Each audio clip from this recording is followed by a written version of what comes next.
friends, welcome to Canadian Cutting Edge. Cheers. That's a big cup of tea. That's a really big cup of tea. It can hold cold drinks as well.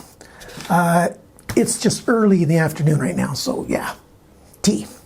We're gonna look at this today. This is a newer knife, fairly new knife from SRM Knives. I just quickly looked on YouTube and nobody has a review of this knife on there.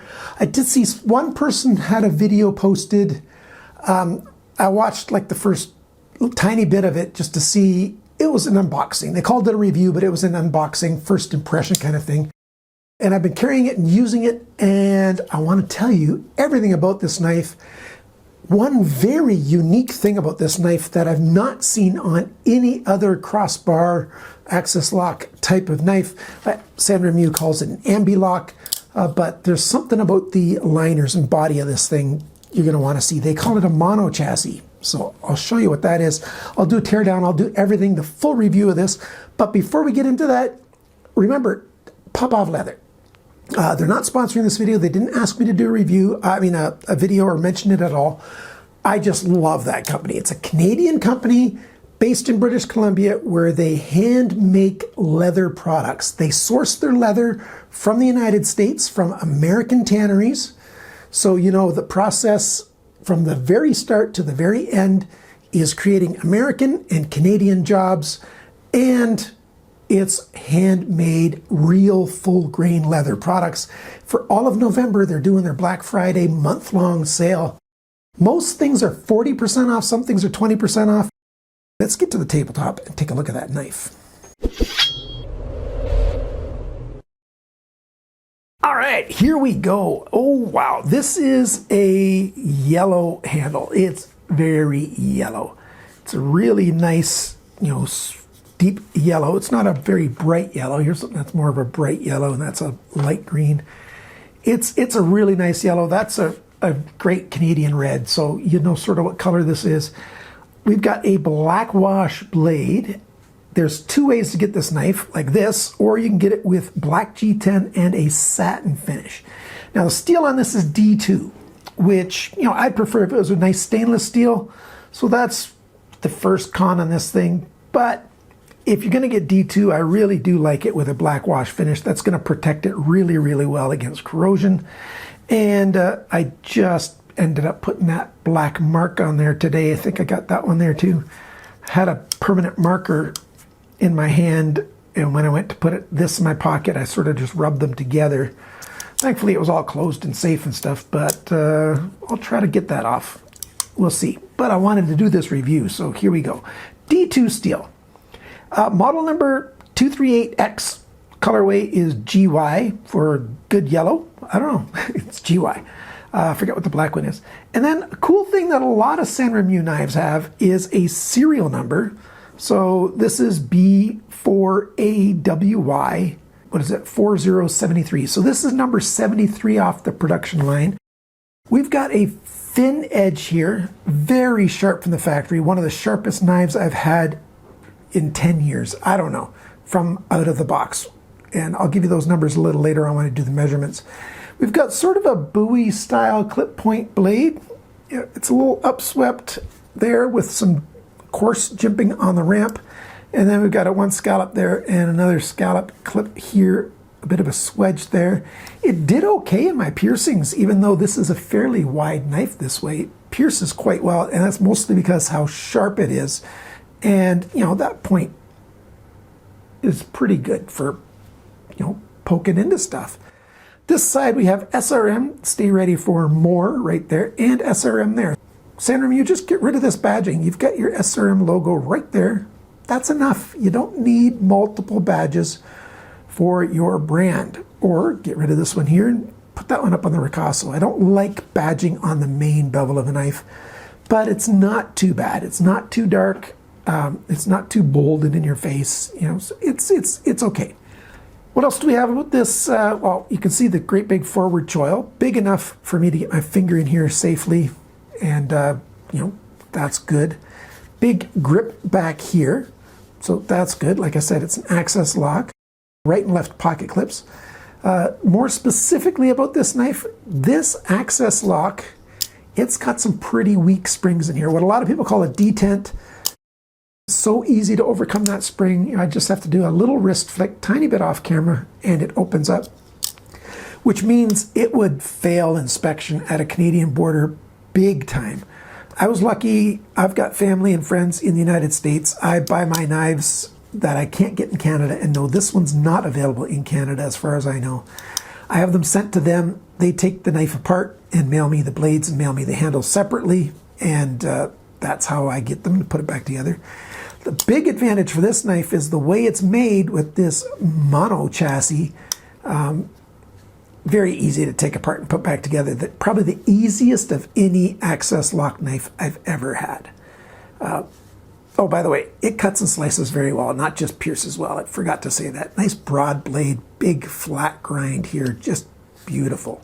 Just beautiful cutter. Okay, I know I'm jumping around a bit. Sorry about that. The lock, like I said, it's kind of weak. I'll show you the spring. I will take it apart. And it opens too easily, like I showed you. And it closes very easily. Very fidgety, just pulling that out. And then gravity's going to take it. Another way to deploy it, this great big hole. It's chamfered on either side. There's nothing sharp. Very easy to get your finger in there and pull it out. Of course, you can flick it. And you can use your slow roll with your thumb if you want. Just works really well. Fully ambidextrous, so really, really easy to do that. I would strengthen these springs. I do have a video about how to make the springs stronger. You're not actually making them stronger, you're just reshaping them slightly so they behave like they're stronger. Or if you've got a knife that has omni springs that are too weak, too strong, how to make them weaker, stronger, weaker, whatever you want to call it. I got a video about that I made years ago, so the video's not totally up to my standard for quality these days, but you can take a look at that if you want. Maybe I'll link it right up here, and you can take a look at that if you want to. The handle here, the G10, it's milled. You can see 3 lines there and 2 lines there and a bit of a cove here. Everything's chamfered everywhere. It's nicely done. We do have a receiver here for the pocket clip on this side. I wish they would put a little filler tag in there. That would have been a nice touch, but there's none. These are T6 screws here. T8 on the pivot, T6 back here and on the pocket clip. But they're pretty good screws. If I take my Wera and let's take a look at that. There you go, it's in there. Like, that's almost no play. I'm trying to focus right here. Focus. I'm trying to, it's just a nice snug fit. Pocket clip, I was going to show you real quickly. Oops, I knocked something down. Climbs over, goes to the full depth easily. It holds pretty well. It could be a stronger clip. It's not a super strong clip, but it holds well, and it's not going to accidentally fall out of your pocket because you've also got gravity helping you, but even if you turn it upside down, it's not going to fall out. Okay. You want to know about the big novel things. Let's take this thing apart and we'll show you. I'll try to be as quick as I can. I'm going to have to take this back screw off. Not both of them. Because we've got a hourglass shaped pin right there, a body pin. And that helps hold it together or in place. So take that screw out. Where did that fall? There you go. Little blue tag on there from a little bit of thread locker. And we've got another screw here. Now, is that just, that's just the G10 being held on. Now, there's a lot of thread locker there. I've not had to take this apart before because we didn't have to take the whole thing apart to ship it. Just take that pivot pin out. Oh, maybe I'll do that one. Take out the T8 and I'll just show you how easy it is. And that's coming loose now. Well, I guess there's a little bit of thread locker in there too, so it didn't want to spin too freely, which is a good thing. You don't want it too free. Oh, there's a pivot collar. This one's black. Nice little pivot collar. Nice screw. Actually, no, there isn't any thread locker in there. So nicely done. And then I just pushed it a little bit. There we go. D-shaped pin. So that's nicely done. Take this out and you just take it out. We've got tiny, tiny little ball bearings in there. But as you can see, this stays together the way it is.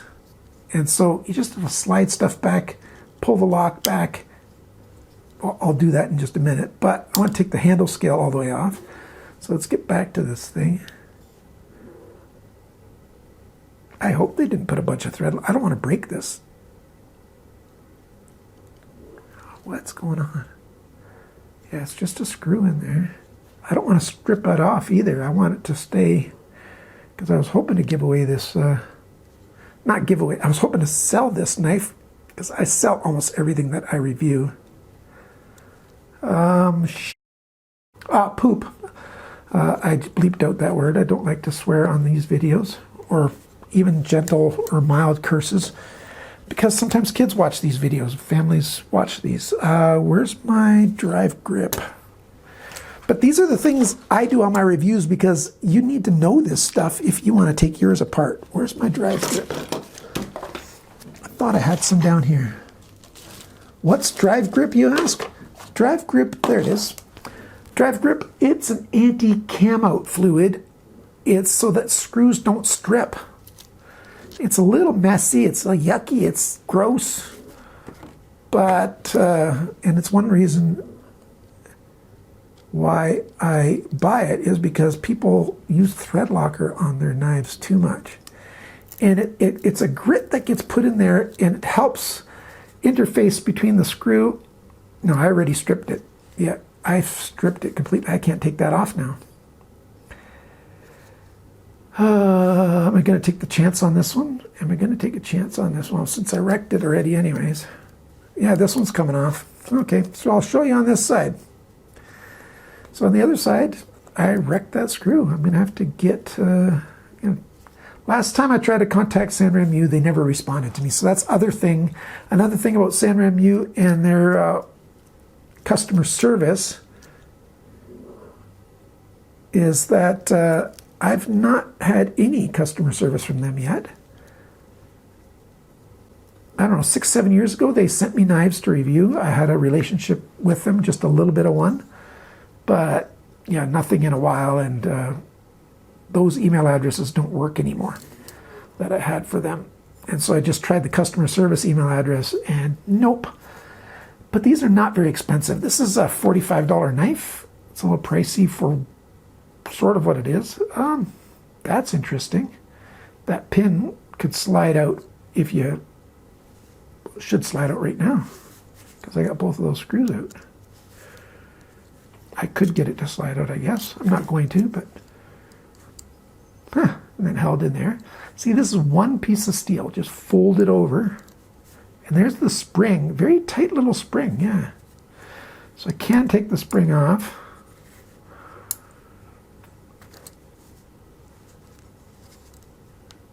Well, spring doesn't want to easily come off of there. And, well, why don't I use my Leatherman? I'll grab it and push it off. There we go. So it's a fairly small spring that you can see right there. But the way you make it stronger is you sort of push it out a little bit and train it out a little bit, so it takes more force to bend it, or you bend it in a little bit if you want it to be weaker or whatever. But there you can see the spring through the back. Gets pushed back. A little bit of skeletonizing. D-shaped hole there.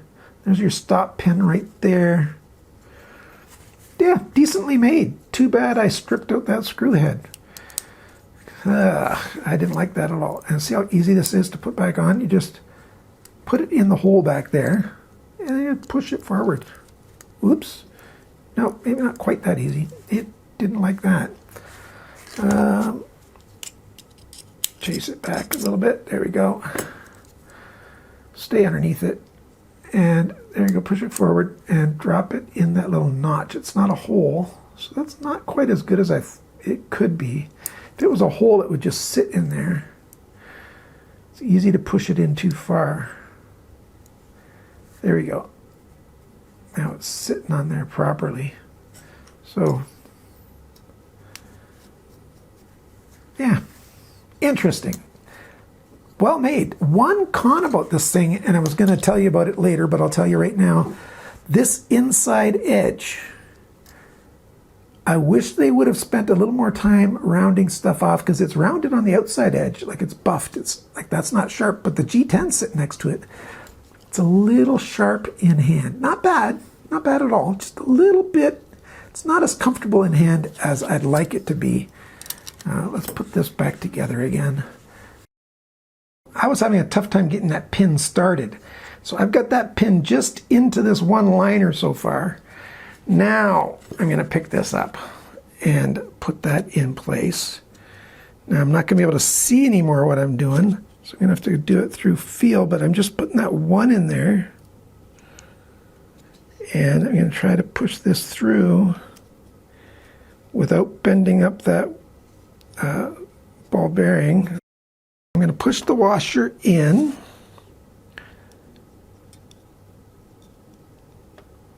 Try to get it in place there. I can't turn it to show you. I can't turn it really far to show you, but that washer, the ball bearings, is pretty much in place. I'm going to push the pin in a little bit, just a tiny bit. There we go. So now you can see in there, hopefully you can see that. The ball bearing is just barely in place. Now I can put this on there, and hopefully that's not going to lift up at all, and I can pull back on the lock. There we go. And I pushed in with my finger on the bottom while I was doing it. Now the pin's most of the way through, and it can lock. Now all I need to do is get this one in there. So we do that. Now it's going to be a little tighter in there. And I have to make sure that my pin's not too deep, this pivot pin. And slide this guy in as far as I can. Maybe use the tip of a blade. You can see just the edge of it right there, I hope. There you go. It's just a tiny bit there. Here's my T6. Hopefully I'll grab the inside edge of that. There we go. So I'm pulling that over. Line that up. Now I'm going to pull back on the lock and push the pivot pin at the same time while I'm wiggling. There we go. It's gone all the way through. And it's in place. So there we go. Put that on there. Put that on there. Grab my T8.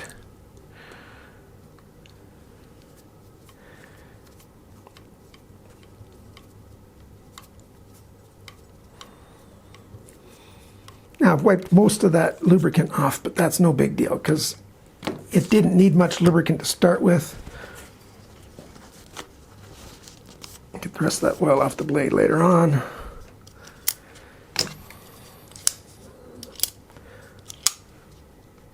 Tiny bit of blade play still. So let's snug this up a little bit. Oh yeah, should have been a lot of blade play.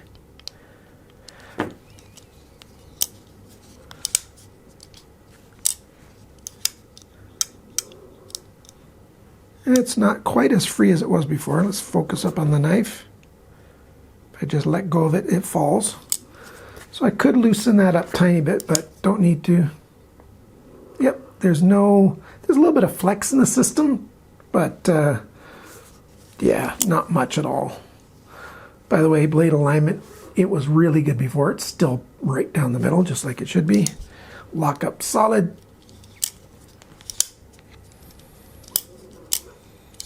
A little bit of bounce sometimes to coming back out, but not always. In my experience, you can hear it bounce a little bit, but it stops at the right spot. So, yeah, there you go. That's how that works. All right, so now let's do all the measurements. The weight of this knife, 111 grams, 3.91 ounces, so under 4 ounces. I do need to clean it now. Oh well, not a big deal. The factory sharpness. Now I've got a best tester. I'll put a link to that video up here as well. I got 65 on the best tester twice, 70 on the best tester once, and I tested it at 3 different spots. So roughly in those 3 areas where you do most of your cutting. So 65 best to 70 best, that is excellent. Now, I tend to get lower scores than some guys do on the same machines, but I do my testing in a consistent way. So for me, compared to my usual testing, I usually get 150 best, 140 best sometimes. That's a really well sharpened knife. This thing got half that. So it's like, I won't say it's twice as sharp, but takes half as much pressure to cut through a piece of whatever it's cutting through, that filament that it tests with. Really well done. The blade length, cutting edge length, sorry, tip to there in a straight line is 86.3 millimeters, 3.4 inches. The blade length tip to the closest spot on the handle, pretty much in a straight line that is, 92.5 millimeters, 3.64 inches. So yeah, this is a bigger knife. The thickness of this blade stock, 2.95 millimeters, which is 0.116 of an inch, so just under 1/8 of an inch thick D2 steel. Blade depth, the widest point is right here, 37.7 millimeters, 1.48 inches. How thick is it behind the grind? So where the black wash ends, and you can see the steel sharpened, the shiny steel, right where that black wash starts, 0.43 millimeters, 16.5 thousandths of an inch thin. That's why she slices so well. Handle length, 117.3 millimeters, 4.62 inches. The grip area between my thumbnails, that's about 92 millimeters or 3.6 inches. Now, if you use the forward choil, it's more like 120 millimeters, 4.75 inches. So you got lots of room for some big hands in there. If I use the forward choil, and my hands are extra large in this wide dimension, boy, oh boy, I keep dropping stuff. It's pretty wide right there. So I like that an awful lot. The thickness of the handle is fairly thin, 11.2 millimeters, 0.441 of an inch, well under half an inch. Maybe if it was a little thicker, this might not bother me so much, this crisp little edge there.